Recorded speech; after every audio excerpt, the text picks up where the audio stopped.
Hello friends. आज हम लोग दंत कथाएं उसके बारे में जानेंगे। ऐसी कहानियां या बातें जो कहीं लिखी नहीं होती है परंतु परंपरागत रूप से सुनी जाती है एवं दोहराई जाती है, तो वह दंत कथाएं कहलाती है। मतलब कि कोई भी स्टोरी हो गया, कोई भी बात हो गया, तो वो उसका कोई लिखित तो कोई शिलालेख या कोई ग्रंथ में ऐसा उसका कोई जिक्र नहीं है, परंतु बाप से बेटा, बेटा से फिर उसका बेटा, ऐसे करते करते वो पीढ़ी दर पीढ़ी वो कहानी बढ़ जाती है, आगे चली जाती है। तो ऐसी कहानी को हम लोग दंत कथाएं कहते हैं।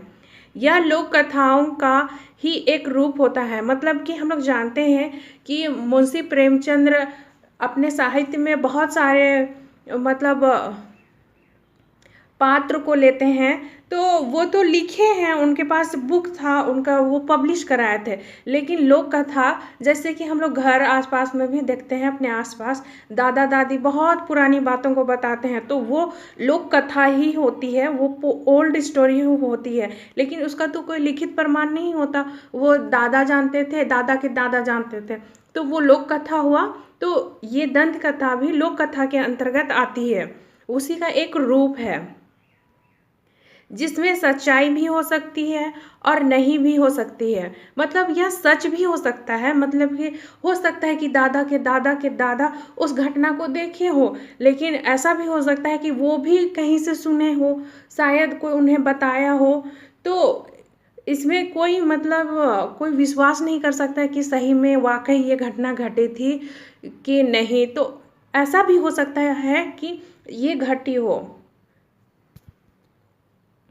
जिस कारण इन कथाओं में काल का निर्धारण नहीं किया जा सकता। मतलब कि हम लोग इतिहास में जब पी पढ़ रहे थे पीरियड, तो समय का वहाँ पे बहुत ज़्यादा महत्व हमने देखा था। तो इन कथाओं में ऐसा कोई व्यक्ति नहीं है जो बता पाए कि ये घटना कब हुई थी, क्योंकि इसका तो कोई लिखित साक्ष्य है ही नहीं। और ये भी तो हम लोग दादा परदादा से सुनते आए हैं, दादा के दादा उनको बताए थे। तो इस प्रकार से यहाँ पे काल इसका निर्धारण करना, मतलब इसका समय बता पाना बहुत ही मुश्किल हो जाता है इतिहास में। तो इतिहास में कभी कभी दंत कथाओं का भी सहारा लिया जाता है, क्योंकि हम लोग यहाँ पे बोल रहे हैं, कभी कभी ये सच भी हो सकती है और कभी कभी नहीं, तो इसे संभल कर लिया जाता है इतिहास में।